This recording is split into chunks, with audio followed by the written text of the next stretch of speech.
Humdrummity, humdrummity, humdrummity. Hello again, listener, and welcome back to Humdrummity. Recently, there's been a lot of talk about psychedelic healing and the power of magic mushrooms to help overcome a myriad of mental and personality issues.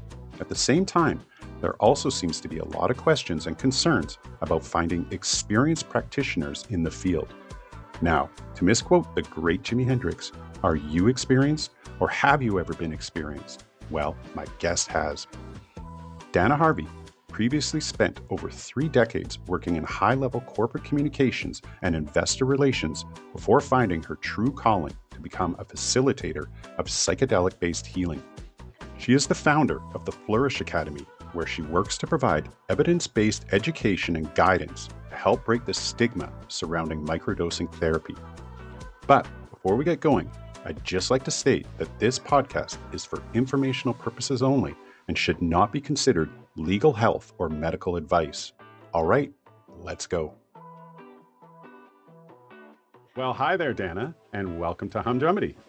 Hello, Graham. It's a pleasure to be here. I'm so glad you could join us today. For our listeners, can you please tell us what is your title and what it is that you do? My title would be microdosing and psychedelics educator, facilitator, and community builder, as well as a sound healer. So what I do is I support people's transformations using ancient modalities like plant medicines and like sound combined with newer evidence-backed modalities and practices. And I help people to take their lives that may be stuck or stagnant or low vibe and help them to flourish. Yeah, well, that is actually the exact reason why I asked you on the show today, because as I explore the topic of monotony, I'm beginning to discover there are potentially, serious psychological effects of boredom and how it can impact our mental health. So by introducing alternative approaches to life, I'm hoping to give listeners the opportunity to seek out different methods for them to break their humdrum routines and lead both healthier, more interesting lives. So where do you see the services you provide with microdosing fitting into this context? Well, I think, a lot of the times when we get into this humdrummity kind of lifestyle, what's happened is we're really, really stuck in our neural patterns, in the patterns in our life, and in things like limiting beliefs that keep us stuck in the lives that we have right now. So when we take a practice like microdosing combined with mindfulness, we're able to rewire our neural connections in our brain, see things in a new light, break old patterns, and basically have the opportunity to break out of the humdrums. hmm So just for our listeners' sake, can you explain a little bit more about what microdosing is and Mhm. what the therapy entails? Okay. Well, technically, what microdosing is taking a micro dose, so a very minute amount of a psychedelic substance or psychedelic plant medicine, so small that it does not alter your day-to-day activities. And over a period of time, what this practice does is, it works in a few ways, but one of the ways that it works is it helps to create new neural connections in your brain. And this is scientifically proven. So when you create new neural networks in your brain, what that means is you're able to see things in a different perspective. You're able to make different choices. It's almost like one common analogy is that when we're first born, our brain is like a snow globe, and we have this beautiful fresh fallen snow, and we have the opportunity to make tracks in the snow, which are our thought patterns, who we are, how the world around us operates, where we fit into the world, what we can or cannot do. And over time, what happens is those grooves get deeper and deeper and deeper. What psychedelic work and microdosing gives us the opportunity to do is to take that snow globe and shake it up and let that snow fall fresh again. And we're on top of the snow now, so we can see new destinations. We can Mm. see different ways of getting from A to B. And we're not stuck in those ruts in the snow. Now, mind you, they're still under the snow, so we have to do our work to stay on top of it. But microdosing gives us what's called a window of neuroplasticity. So when we're Mm. very young and we have this fresh snow globe brain, we have a lot of neuroplasticity, which is a lot of elasticity in making new connections and creating new patterns. As we get older and older, our brains get very rigid. The microdosing helps us to be more elastic again and have more creativity in our thoughts and in what we do. At the same time, what's happening in microdosing is that there is a region of our brain that's called the default mode network. And that's a region of our brain that gives us our sense of self. And that's where we all spend a lot of our time, is in that region. Basically, anytime when we're not concentrating on activities or things outside of ourselves, we'll be thinking about who am I and what happened in the past and ruminating about the past, worrying about the future, kind of making sense of who we are in the world. And it's been shown actually that people who suffer from clinical diagnoses like depression and anxiety have overactive default mode networks. So what microdosing does is it quiets down that default mode network.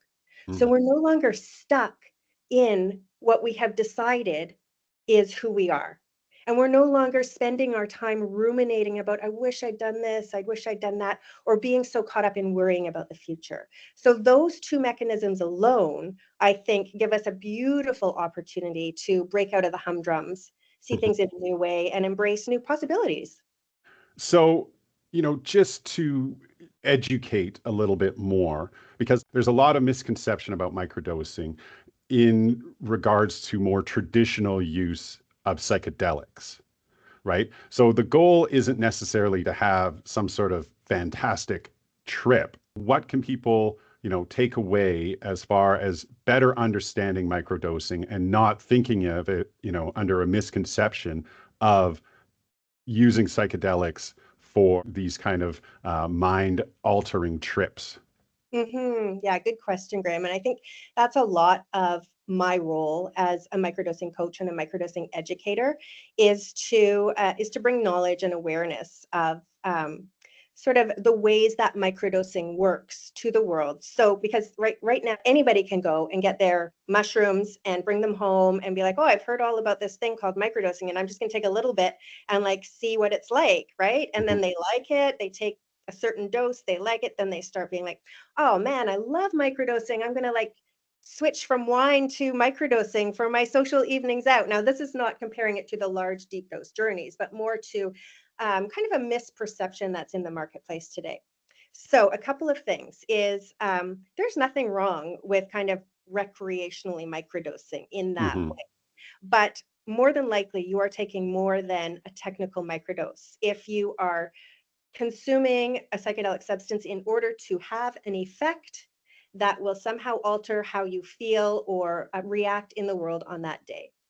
So, and a lot of these with the mushroom shops, a lot of the mushroom manufacturers are in the game to make money. So they're marketing higher doses as microdoses so that the public is quite misinformed often in that way. So an actual microdose can be, if we're talking about mushrooms, can be as low as like 10 milligrams of the active ingredient psilocybin. It's pretty hard to get anything in the shops these days that's actually anything under 100 Mhm. milligrams. And some people are marketing, 500 milligrams as a microdose. Not at all the same. You mentioned something about, where people can purchase their psychedelics. Now, two questions is, first of all, what are the substances, generally used in microdosing other than, mushrooms and psilocybin? And, you mentioned, instead of buying them from the store, you can provide a better source. So where do you source your psychedelics that you use, and how are they more controlled than what you can buy at a store, on the street, wherever? Right. That's a really good question. And it's not necessarily what I can access versus what other people can access.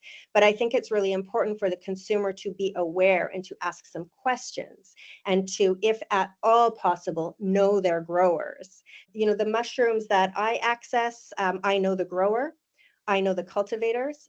And I think one other thing I'll just say in here too is for the consumer, there are more than 200 different strains of psilocybe mushrooms, or mushrooms with psychedelic effects. So it's also important to be educated on the strength of the different strains. The strength of the strains is the thing that makes the most difference. I know some are marketed for, oh, this one is spiritual and this one is visuals. And actually, it's really just the strength. And perhaps Mm. somebody had a visual experience with these ones and they're marketing it, so they're going to market it as visual. But that's just like an education point as well. And then if you're looking at other substances, like the next most common is LSD. Well, these are chemicals that are very, very easy to be cut with other Mm. chemicals that may be very harmful, if not, like, at least not beneficial to you. So yeah, it's just really, really know your source and ask some questions. So you were asking which substances too. So obviously mushrooms are the ones that are kind of in vogue right now and super powerful, beautiful allies for our healing and growth.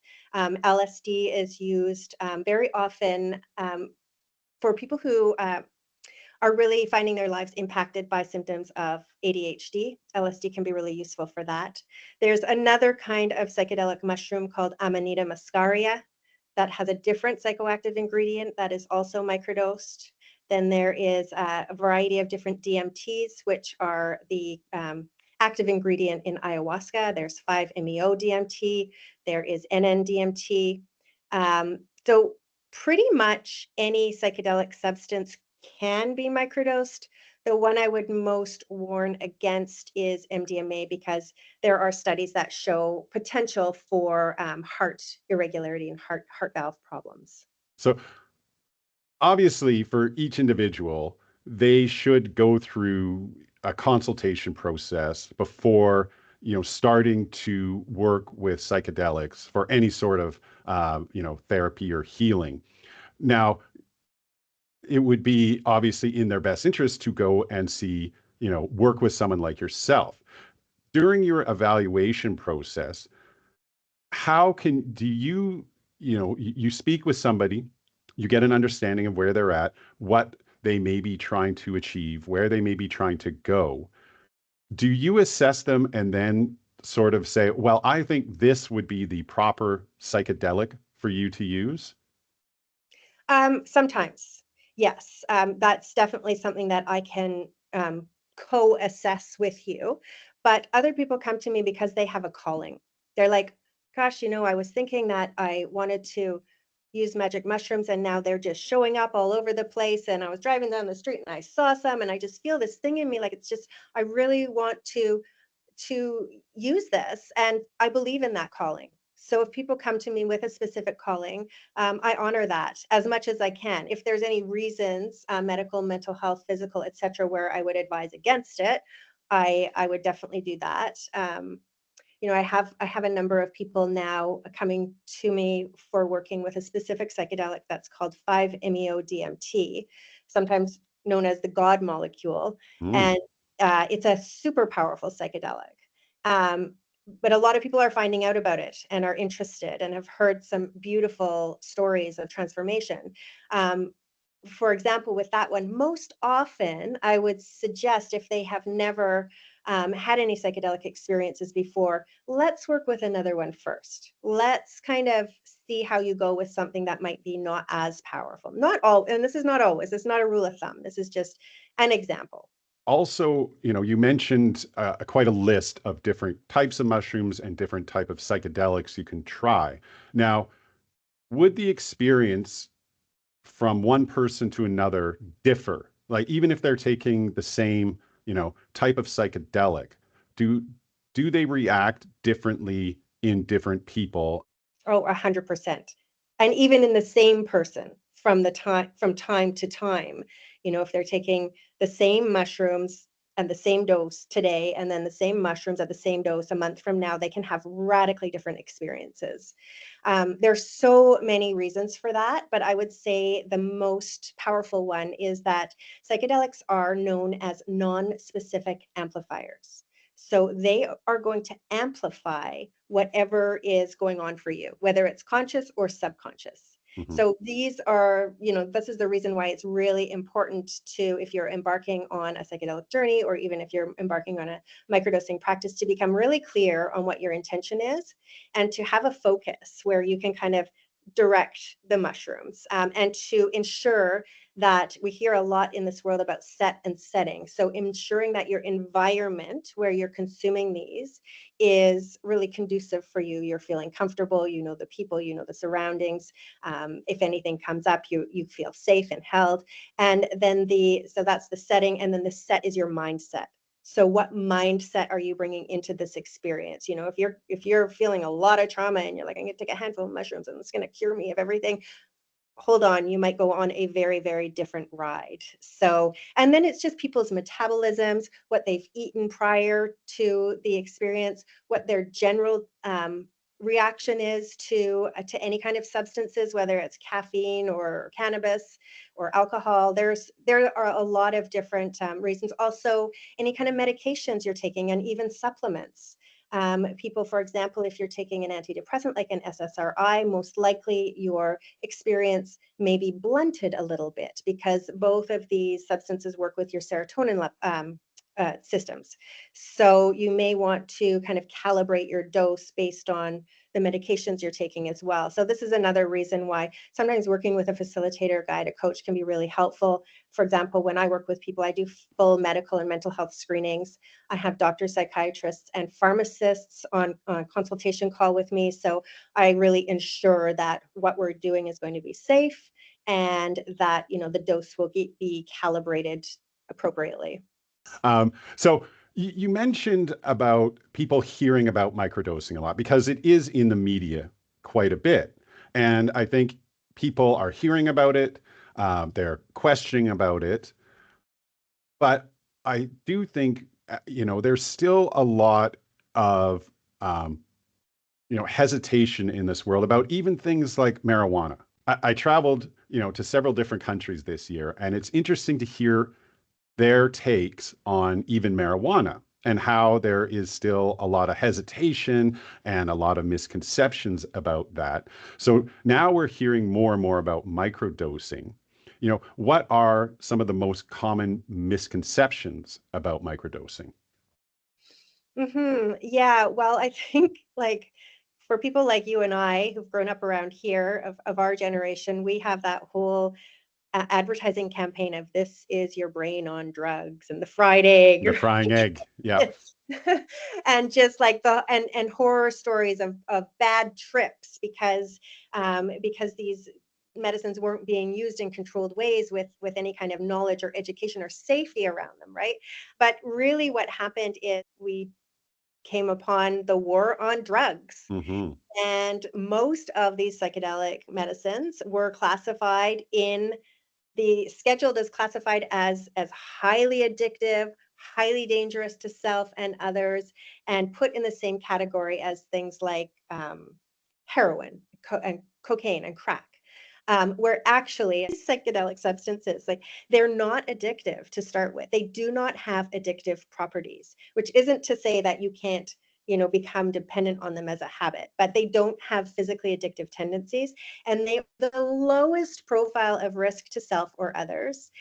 In the case of, for example, mushrooms, there has never been a death by overdose. Mm. The legal aspect and the stigma really rose from the war on drugs. And we've just been on a really long campaign since then to bring science back to these substances. When the war on drugs came, there were thousands of clinical trials underway at the time and thousands that had already been done.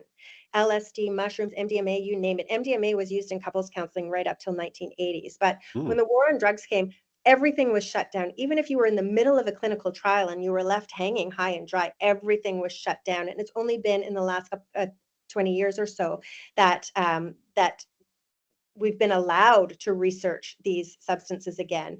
And there are so many clinical trials going on and completed that that point to the efficacy and the safety of these molecules. So again, for people like me who are working in this space, I think a lot of our job is just education and destigmatization. Right. Yeah. So, prior to our having this conversation, I did some research on, the benefits of microdosing. And, I came across an interesting article which was reviewing, several different studies. And out of those studies, it has come out that, some of the benefits, and I'm just going to list some here. Really, you can get enhanced concentration, focus, and productivity. That's sort of one grouping of it. The other one would be improved social behavior through reduced anxiety and stress. And as well, you can have increased life appreciation, optimism, and creativity. So there's a lot of venues and reasons to try microdosing therapy. But when should someone start to seek this out? Because there's I came up with three ideas of where you would approach psychedelics to improve your life, and one would be for therapy, the other personal growth.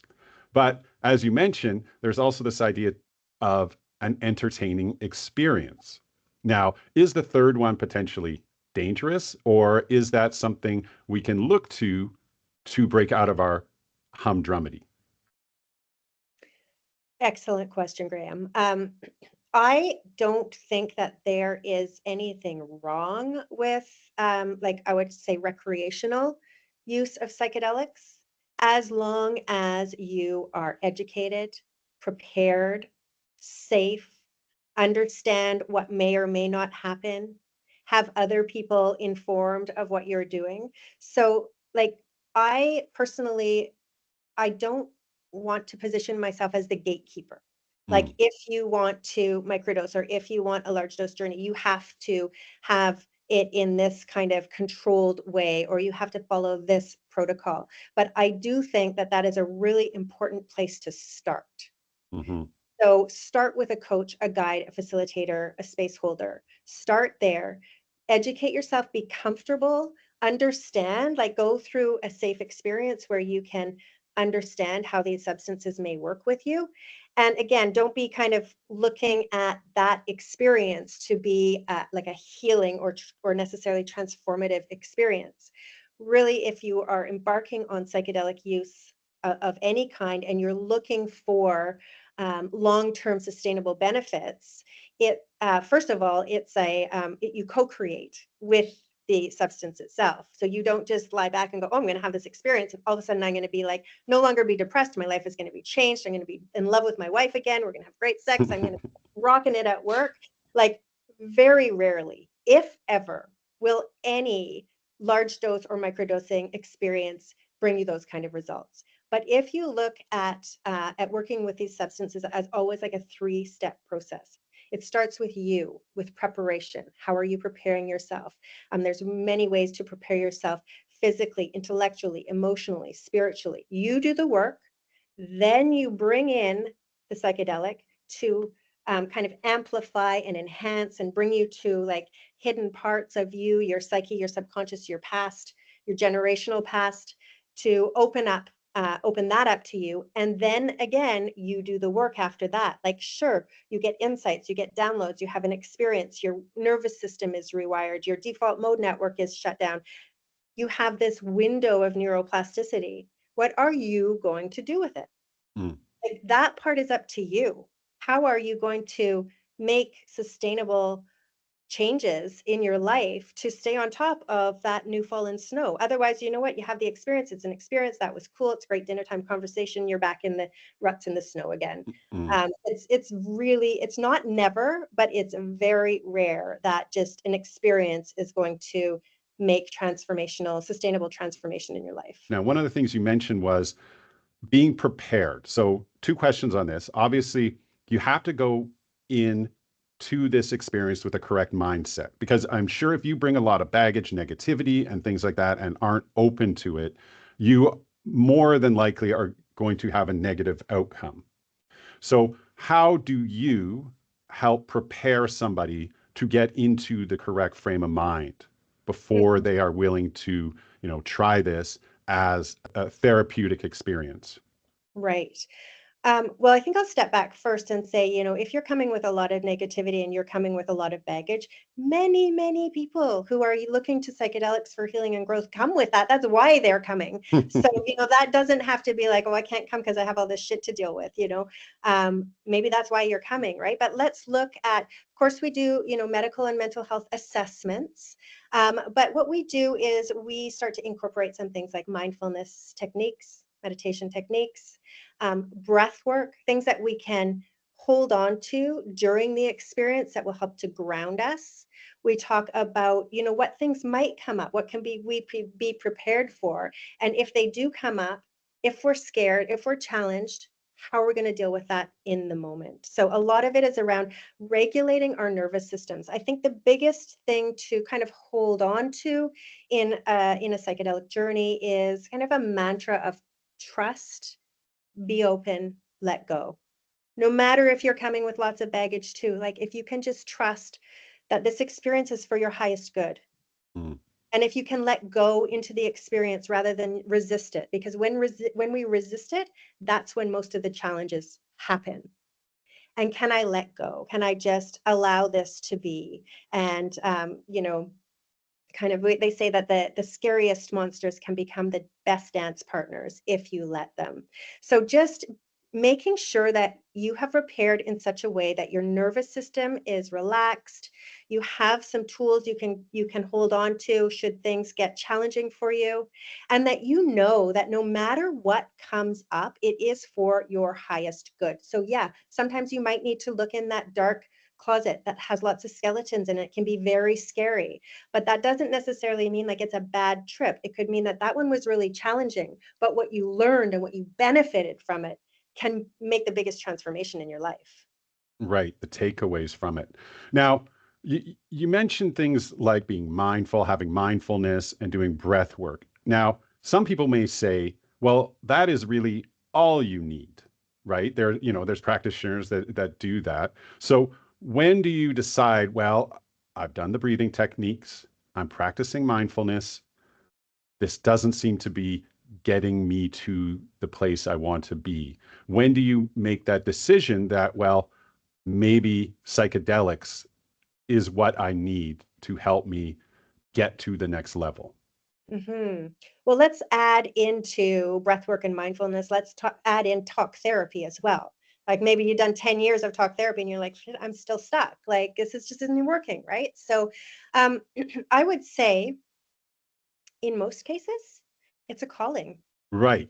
So this leads me to a part I wanted to speak about you and how you got the calling to get into this line of, I don't want to say necessarily work, because you had quite a history in the corporate world and worked extensively in the corporate world in communications. And, you know, was what was it that made you decide to make this change in your life? Yeah, thanks for asking, Graham. Yeah, you kind of shied away from the word work there, and I would call it my calling now. It was a calling for me. And yeah, I had 3 decades working in corporate communications all around the world, with a specialty in working in new technologies and emerging industries. Hmm. So as psychedelics emerged or reemerged as basically we can call it an industry, they were looking for people with my kind of skill sets to help them create the communication rules and yeah, the communication around this industry. So I was recruited in as chief communications officer and head of investor relations for one of the leading publicly traded psychedelic companies. Okay. So that's where I kind of got my feet wet into the history, the politics, the science, the business, the investment, like the whole picture of this psychedelic world. This gave me an opportunity to kind of open up my eyes and even marry together some of the experiences that I had personally had with psychedelics, with like they were starting to make sense. Like, oh, that's how it works neurobiologically. Oh, this is why we have the stigma against it.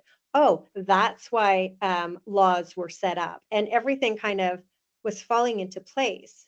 And I was really learning to embrace these substances as the powerful healing and growth molecules that they are and that they can be. And Hmm. I really wanted to be part of helping people transform their lives with them.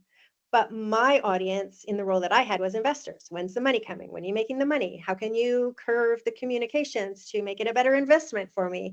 And I actually was working therapeutically with mushrooms, supported by two therapists. And I had an extreme breakthrough that showed me that there were a number of places in my life where that weren't in alignment with my passion, with my Hmm. ethics, etc. And one of those was in the work that I was doing, and I almost had a calling. Like, mushrooms were almost like, yeah, we got you where we need you, working with us, but you're doing Hmm. the wrong thing, you know? So I made a conscious decision to step down from that 40,000-foot level and to embrace the coaching and mentoring decades that I'd had of that, and kind of marry those together with what I had been learning and experiencing and sharing and educating around psychedelics. And what I found is, for myself personally, where I was out of alignment in my life, having my eyes open to that, and then doing the integration work to make the changes. For me, it included a radical change of changing my career, but it just improved my life in so many ways. I was very successful in my career from the outside in, but because I had these places where I was either consciously or subconsciously out of alignment,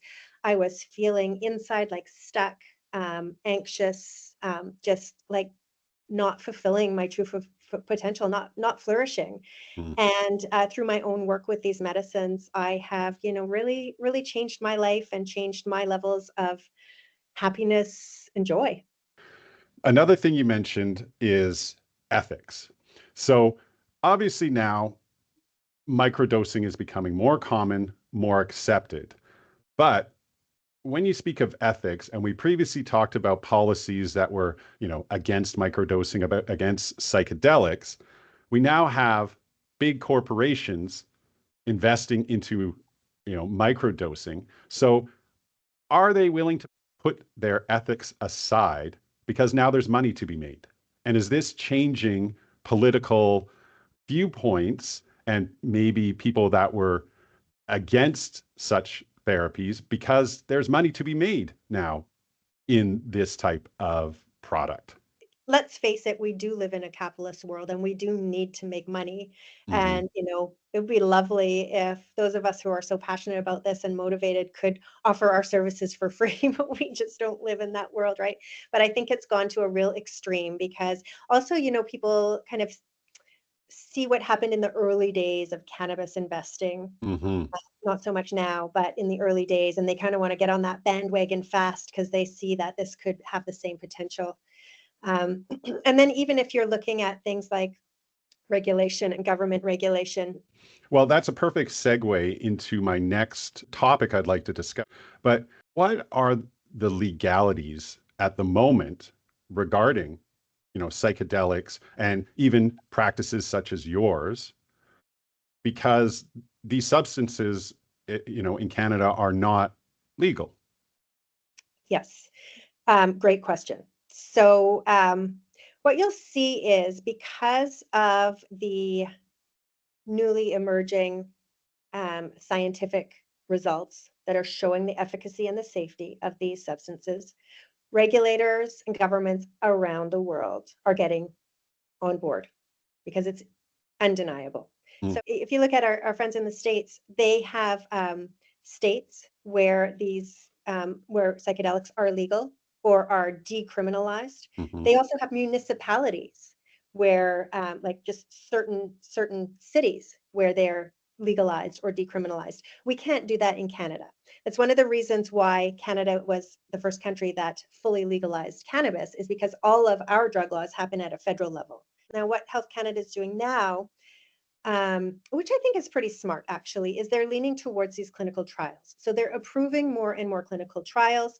That way, these are, really, really regulated environments, and Health Canada benefits by getting the data Mm, from people using these legally. So I think people's best option for using these psychedelics legally is to look into whatever clinical trials are currently underway and seeing if they can apply for those.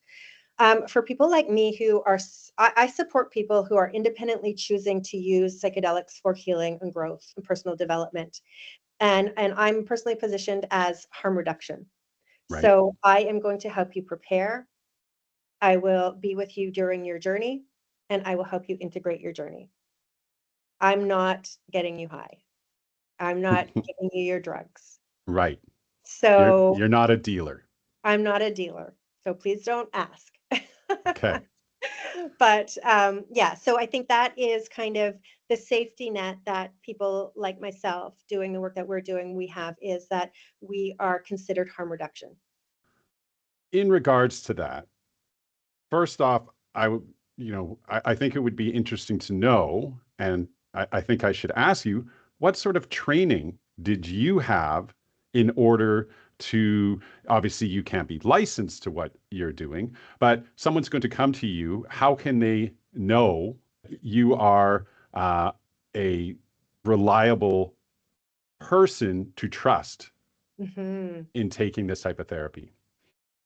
Yeah, thanks for asking that, because that is the number one thing I would say for people who are considering using these medicines therapeutically is ask whoever is supporting you, ask them that question. It's Mm, critically important. It's so important for you to be safe and so important for you to have trust in that person. So my training is extensive. I can't even kind of name all the different trainings I've done, but some that stand out are when I actually had this calling and was working on my own integration and mhm. deciding I think I'm going to take the leap. I think I'm going to leave my career and move into this area.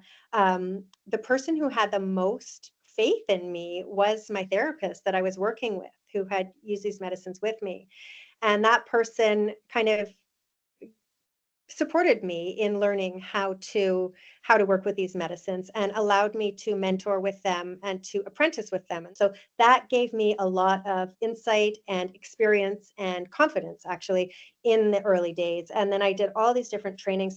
Some of the ones that stand out for me is that I'm certified in trauma informed plant medicine integration, somatic plant medicine integration, and I'm also trained by Gathering Groups, which is the organization that is working with Health Canada. And I have facilitated probably over 200 journeys just with them alone. I've also been trained by TheraPsil, which is Canada's leading advocacy and training organization for these substances. So, for example, when somebody does get a Health Canada exemption to use these substances, the people that will be supporting them will come most likely from the pool of TheraPsil trained facilitators, doctors, psychiatrists, pharmacists, etc. So those are kind of the big ones Is that that an actual certification?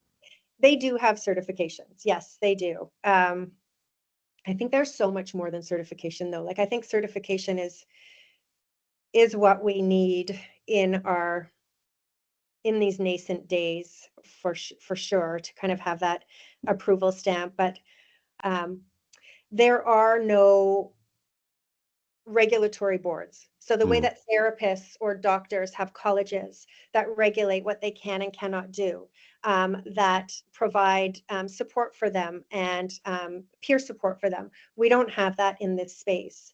So I think it's actually another thing to really ask anyone you're going to work with is where's your accountability? Who are you accountable for? Who is who do you have you ever had any adverse journeys? Have you ever facilitated any adverse journeys? If you have, how have you dealt with them? Who has supported you? How is that person that you supported? How are they now? Have you followed up with them? You know, like asking a lot of these things. And I know, particularly from doing the TheraPsil training. So TheraPsil is only open to people who are currently accredited as doctors, psychiatrists, um, psychotherapists, and I guess pharmacists mhm. for um, uh, and also for ordained ministers, for people who are ministers. And I actually am an ordained minister with an organization out of the States. I wanted to facilitate a wedding for a friend down there, so I went through ordination. I don't use it. Well, maybe I do in my work. I don't know, but it was the way that I was able to come from underground training into kind of above board training. And what I noticed from all the kind of underground training that I did was the underground training is very much more rooted in um, original Indigenous Hmm. cultures. Whereas when I was working, and that was my background, then I went to work with Theracell, and it's so like, this is the research and this is the book and this is step 1, 2, 3, and because that's a way that they're trained and that they learn. And I felt that there was a lot of, in my opinion, a lot of heart and soul that was kind of missing in a lot of that training. So I'm really um, privileged that I've had really kind of well-rounded training from all sides. Right.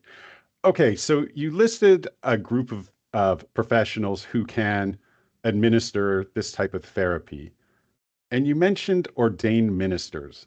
How did they land on that to allow them to provide psychedelics? Hmm, probably because ministers, for the most part, are intimately involved in all the transform, like the various life-changing facets in people's lives. You know, if you are involved with a minister, it's very likely that they are already kind of your counselor. They're already your therapist in many Mm, ways. They sit with you, you know, through the birth of your child. They see you through your birth of your child. They see you through the death of your spouse. You know, they are a educated and experienced in supporting people and holding space for people's transformations, grief, joy, all the different emotions. And they have that capacity to hold the space. well, in my mind, and you can correct me if I'm wrong, but being a minister, now I'm thinking Christianity here. Is there not a lot of resistance to this type of therapy from Christian believers, about being against, drugs, alcohol, anything of that sort of nature? Sometimes, particularly if those people are not educated in the ancient Christian traditions that used psychedelics as a portal to the divine. So, psychedelics are actually historically part of the Eucharist and the Christian traditions. So, I would encourage you to go and do a little bit of research to educate yourself about if your church, if your minister is saying that these substances are bad or wrong or you shouldn't have them, where does that resistance come from? Mm, And what is the historical uses in these traditional religions? right. Well, I think this may give a whole better explanation of the burning bush or Jacob's ladder or any of those references in the Bible. Maybe they were just having a good psychedelic experience. Yeah. Okay.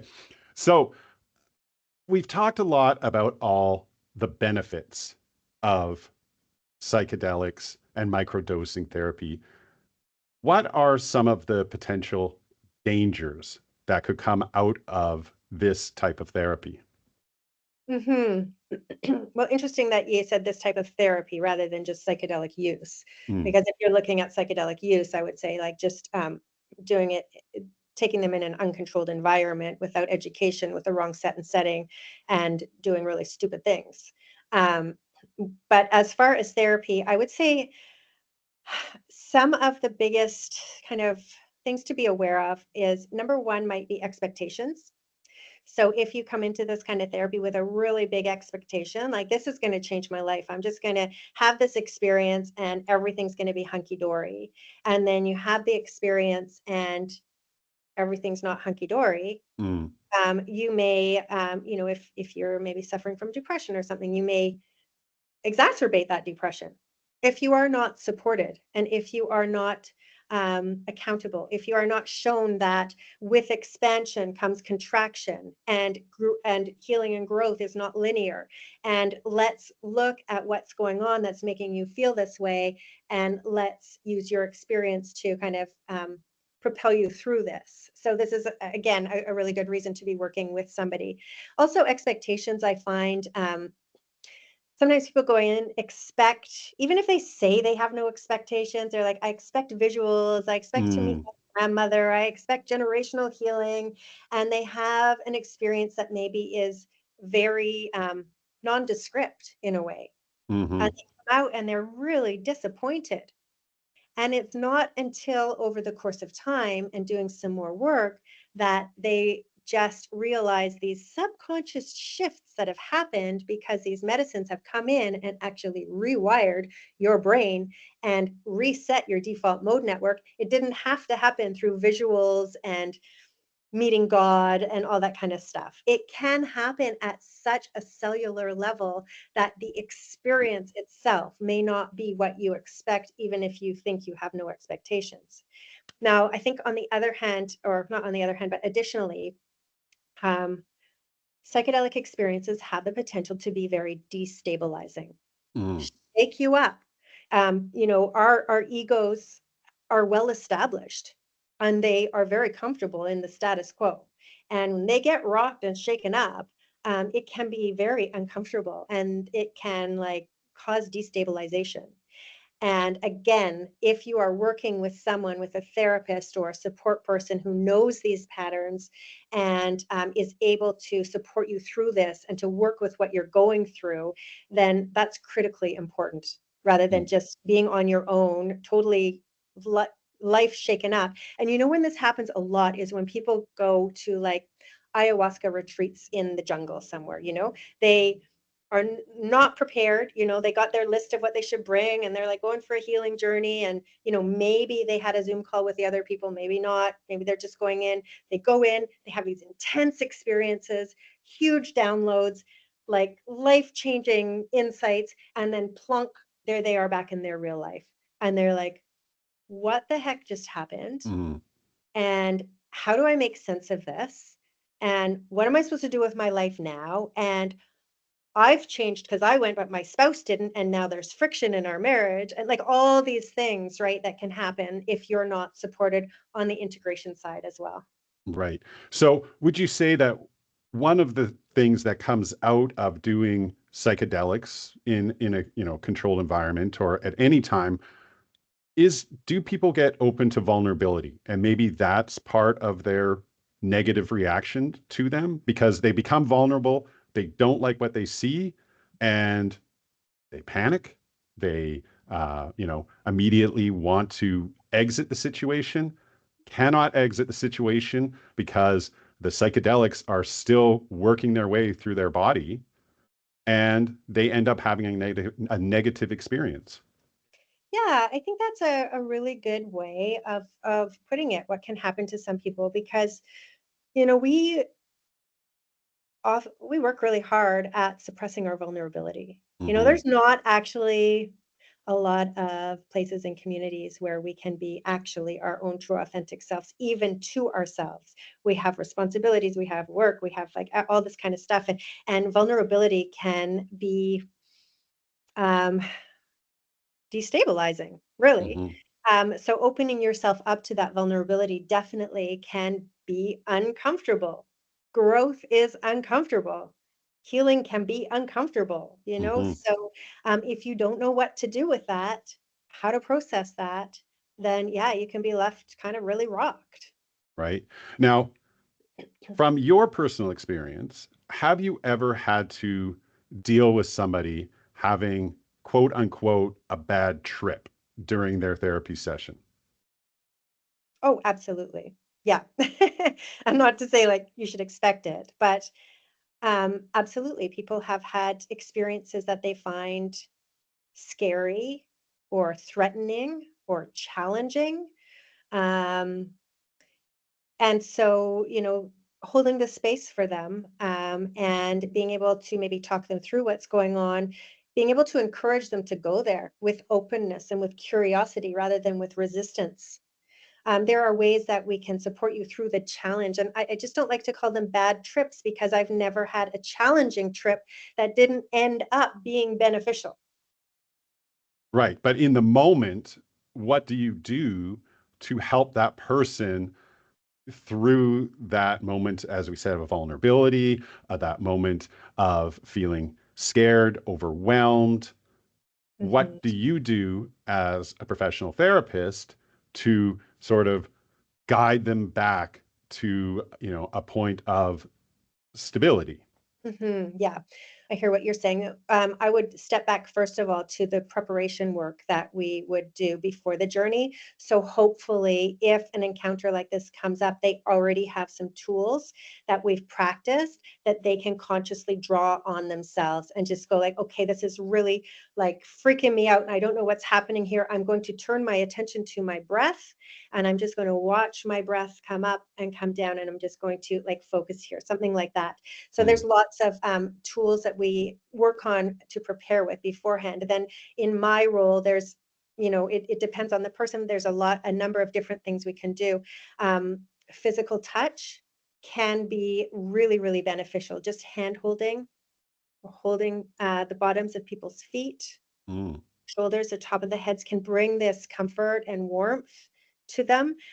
Using tools like a weighted blanket that can just bring grounding to them and kind of make them more present in their physical body in the moment rather than being way out there. Sometimes we'll talk with them through the journey, and most often, if they're having a challenging thing, we'll talk with them to kind of break the loop of whatever it is that they might be facing or stuck in, just to break the loop. And then the next step would be gentle encouragement to go back to trust, be open, let go. Let's try again. Trust, be open, let go. It doesn't have to be scary. Open yourself up to curiosity. hmm So, yeah, I think the takeaway from that is when you're going into this type of experience, you should be prepared that something like this could happen, but don't be fearful of that potential. I would say know that these substances are working in your highest good. Yes, maybe I need to go back and face this horrible situation that causes me PTSD. And maybe the medicine's going to bring me back there, and I'm going to feel all these feelings, and I'm going to feel fear. And I'm going to trust that the medicine's only bringing me here because it has my higher good in mind. So Mm. I'm going to be open. I'm going to let myself go there. I'm not going to resist it. As I said before, it's when the resistance is what causes the panic and the nervousness and the fear.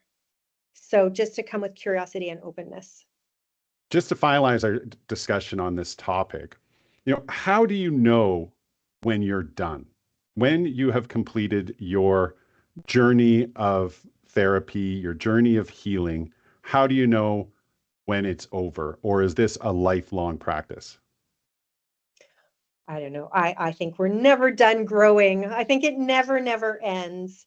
Um, but I think to put it in more context, kind of like, how do I know if I need more psychedelics, for example? Again, I think it comes back to what are you doing to integrate your experience? Many people have one psychedelic experience, and they are integrating that experience for the rest of their lives. It has rewired their brain. They have a new baseline, and their lives are changed. And so psychedelics are not something that you necessarily need to keep doing or keep working with, and that's what these clinical trials are showing too, the sustainability of the benefits. However, maybe that is what has happened to you, and you're just curious about elevating yourself to the next level, and so you go in with just a completely different intention. But I think the most important thing is to know is that you don't need to, if you embark on psychedelics and microdosing as well, microdosing is never meant to be done forever the way you would take a medication or a Mm. supplement. It's done for a protocol, like 4 or 12 weeks. You need to take a break. Many people don't realize that, and then many people never go back to it. Same with psychedelic experiences, one, or maybe you want another one in 6 months or a year or 3 years, right? So I don't actually have great business model for repeat clients because I'm hoping that they don't need to come back. But I think the biggest thing to remember is integration. So some people jump from psychedelic experience to experience to experience to experience, and they think like, oh my gosh, I'm so enlightened, I'm so healed because I've done 20 million ayahuasca journeys. And, it's like, yeah, but have you integrated those? Mm, Have you made changes in your life? Like, have you stopped and paused and been with the medicine to ask it, what have you given me and what have I given you? So I'm just not a proponent of what I would call psychedelic tourism, jumping from one to the other, at least not if you're looking for healing and growth. right. Yeah, yeah. I think that was an important piece that you mentioned about the duration, because I don't think people know about that going into using, psychedelics for this kind of purpose, that they should have an idea, because I do think a lot of people see it as a lifelong practice. But having that ability to go through the experience, analyze what you experienced and grow from it is a really important factor to keep in mind when considering doing this kind of therapy. Yeah, absolutely. Right. So if someone came to you and asked the question, are you experienced? What would you say? Yes, I'm personally experienced, and I have supported probably close to 400 people in their own transformations as well. Wow.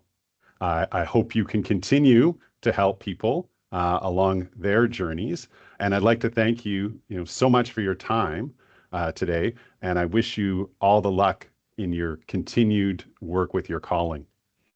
Thank you so much, Graham. It's a pleasure to talk about it because, as I said at the beginning, I think for those of us who are doing this work, it's our responsibility to share evidence-based knowledge and help with the general destigmatization and kind of crushing some of the outdated myths that are around there, and helping people to know how to use these incredibly powerful healing allies in safe and informed and transformational ways. Well, listener, I hope your mind has been open to new possibilities. Remember, be sure to become as informed and educated as you can before considering any microdosing therapy. Please consult with your doctor, pharmacist, or, as we found out, your minister before embarking on any psychedelic healing journey. To find out more about this topic and the services provided by my guest, please check out her website at theflourishacademy.org.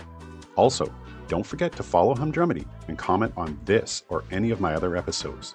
And remember, as Jimmy kinda said, microdosing is not to feel necessarily stoned, but beautiful. Take care.